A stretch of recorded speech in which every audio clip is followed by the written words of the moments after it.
Hello guys, আজকে আমরা অজানা রহস্যের মাধ্যমে জানতে চলেছি গোপাল ভাঁড়ের মৃত্যু রহস্য পর্ব 4। নদিয়ার রাজপ্রাসাদে তখন সন্ধে নামছে। রাজা কৃষ্ণচন্দ্র রায় ও তার সভাসদরা রাজসভা থেকে বেরিয়ে বিশ্রাম নিতে যাচ্ছেন। কিন্তু আজ রাজসভায় ছিল এক অদ্ভুত ঘটনা। গোপাল ভাঁড় হঠাৎ করে সভার মাঝখানে নিখোঁজ হয়ে গেলেন। কেউ কিছু বুঝে ওঠার আগেই যেন হাওয়ায় মিলিয়ে গেলেন তিনি।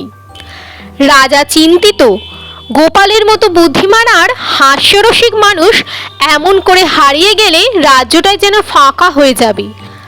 রাজা আদেশ দিলেন, সব দরজা বন্ধ করে দাও। যতক্ষণ না গোপাল মেলে কেউ রাজপ্রাসাদ ছাড়তে পারবে না। সেই রাতেই শুরু হলো অনুসন্ধান। কেউ বলল গোপাল ভাঁড় হয়তো কোনো নতুন কৌতুক তৈরির ছলে লুকিয়ে পড়েছেন, আর কেউ বলল না, এটা কোনো সাধারণ ঘটনা নয়, গোপাল ভাঁড় নিশ্চয়ই কোনো ষড়যন্ত্রের শিকার।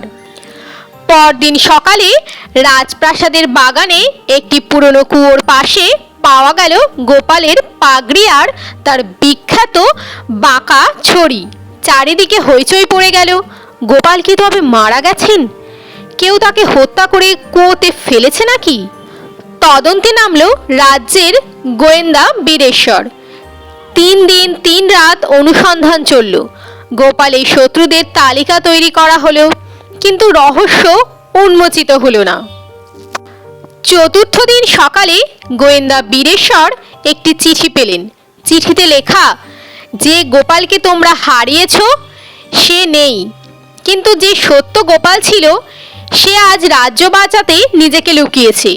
মৃত্যুর মুখে সে নয়, বরং তোমরা আছো। ভালো করে খুঁজলে উত্তর মিলবে তোমাদের চোখের সামনেই। চিঠিটি পেয়ে গোয়েন্দা বুঝলেন এটা গোপালেরই লেখা, কিন্তু কেন তিনি এমন রহস্য তৈরি করছেন? শেষমেশ রাজপ্রাসাদের গুপ্ত ভাণ্ডারের নিচে একটি গোপন কক্ষে পাওয়া গেল গোপাল ভাঁড় সুস্থ, হাস্যোজ্জ্বল কিন্তু গম্ভীর।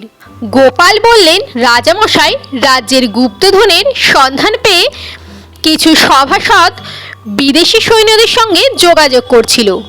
আমি তাদের গতিবিধি লক্ষ্য করছিলাম। যদি আমি হঠাৎ নিখোঁজ না হতাম তাহলে ওরা কারা কখনো ধরা পড়তো না। নিজের মৃত্যুর নাটক সাজিয়েছি, তবে এখন তারা ধরা পড়েছে। রাজা বিস্মিত। ধরা পড়ল সেই বিশ্বাসঘাতক সভাসদরাও।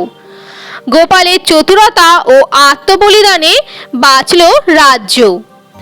গোপাল ভাঁড় সত্যিই অমর, কারণ তিনি শুধু হাসি দেন না, প্রয়োজনে মৃত্যুকেও বোকা বানিয়ে দেন। এই ছিল আজকে গোপাল ভাঁড়ের মৃত্যু রহস্য পর্ব 4। ভিডিও ভালো লাগলে লাইক, কমেন্ট, শেয়ার এবং সাবস্ক্রাইব করে পাশে থাকবেন।